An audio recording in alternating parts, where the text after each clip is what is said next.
Good morning. My name is Joesph O, and this is Success in the Workplace. Imagine this. You spend hours slaving away late at night. You're slumped over your desk, working on a group project, making sure it's up to perfection. No one else is contributing as much as you do. The due date comes along, everyone gets the recognition they don't deserve, while you're left in the dust. It's gym class. You're all lined up, ready to play your favorite sport. Team captains are picking teams. They glance your way, but then turn the other cheek. Why? Based on how you look. Not how good you are, just on how your physical appearance is. Now, this is the breakthrough interview of your career. This can make or break you. You're more than qualified, at least more than qualified than anybody else to get the position, but you don't get the job. Why? Because you're not white. Now, some of you guys may have suffered from different scenarios like this, some of you might not. But for those of you who have, some of you guys might wonder, man, what would it have been like if I got that credit? What would it have been like if I got a chance to play? Would I have been good? Or maybe if I got that job? How successful would I have been? But a lot of those dreams are cut short based on how people perceive you. And people's perceptions of one another is detrimental to an individual's success. Perception can be essential in a place, such as a professional workplace, especially when it comes to race, which leads me to my question. To what extent does race play into success in a professional workplace in the United States? Now, racism has been a huge part of the United States for as long as it's been around, stemming from slavery to segregation, even to modern times, with police brutality and the different controversial movements. However evident racism is in the United States, it does not define it, but it's still a huge part of it and it must be addressed. In Lewis Carroll's Alice in Wonderland, Alice speaks to her kitten stating, "What have you got to say for yourself? Now don't interrupt me," she went on with holding up one finger. "I'm going to tell you of all your faults." Now in the context of this passage, Alice is talking down to her cats for doing what cats do, which is something they can't control. And a lot of times for people of color, it's the same thing in the workplace. They're being told down based on what they can't control, who they are. According to Adia Harvey Wingfield from The Atlantic, in particular, black professionals had to be very careful to show conviviality and pleasantness in especially in response to racial issues. Now, imagine not being able to address these issues, not being able to show yourself, striving so hard to succeed in a workplace where you can't even have your individuality. How can someone be successful if they can't even be themselves? Just to make it, people of color need to suppress themselves and their sentiments just to make it as far as someone who happens to just be a little bit whiter than them.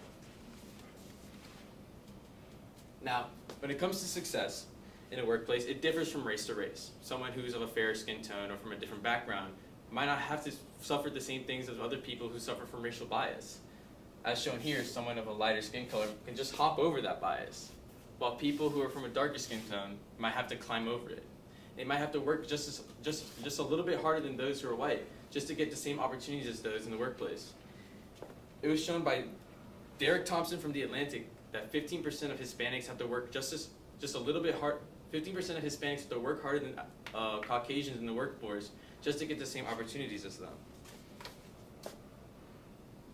Now, racism doesn't just start in the workplace, but it starts before, in the job hunt. That's right, it starts right before you even walk through the door.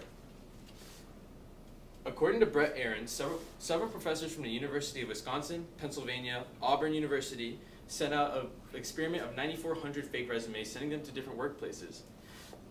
They sent them out to cities in Baltimore, Portland, LA, Boston, and Minneapolis.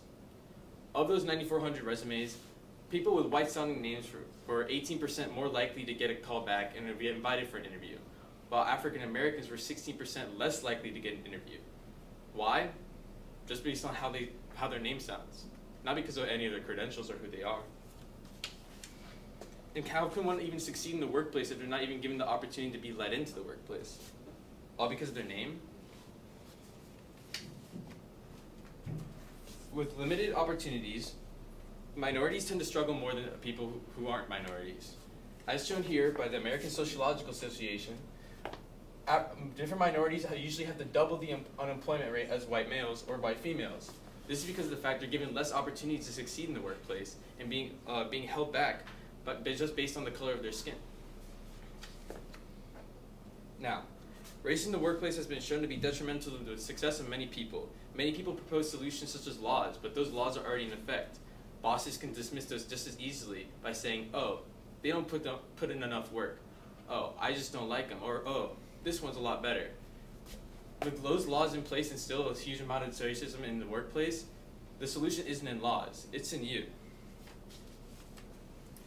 With our generation, a generation diversity, acceptance, and activism, we can root out racism as time progresses, but that's the thing, it'll take time. And a lot of people, unfortunately, need this to happen now in order to really succeed in their lives and careers.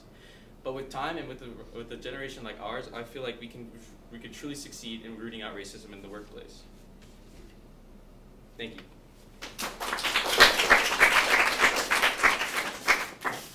Okay, thank you. I have 2 questions for you. What information did you need that you weren't able to find or locate, and then how did you go about trying to find that information? I was looking for a lot of cases, court cases of racial discrimination that were in modern times, and a lot of times I couldn't find those cases because usually they're like really hard to find nowadays with all the laws in place, because it's a lot more subtle than it was before, but it's still pretty evident. So when I went about finding those through different cases, I could barely find any at all. Okay. And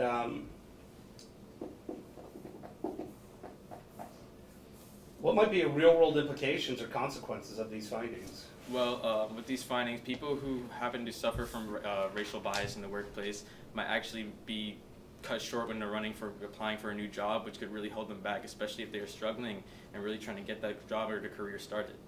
All right, thank you.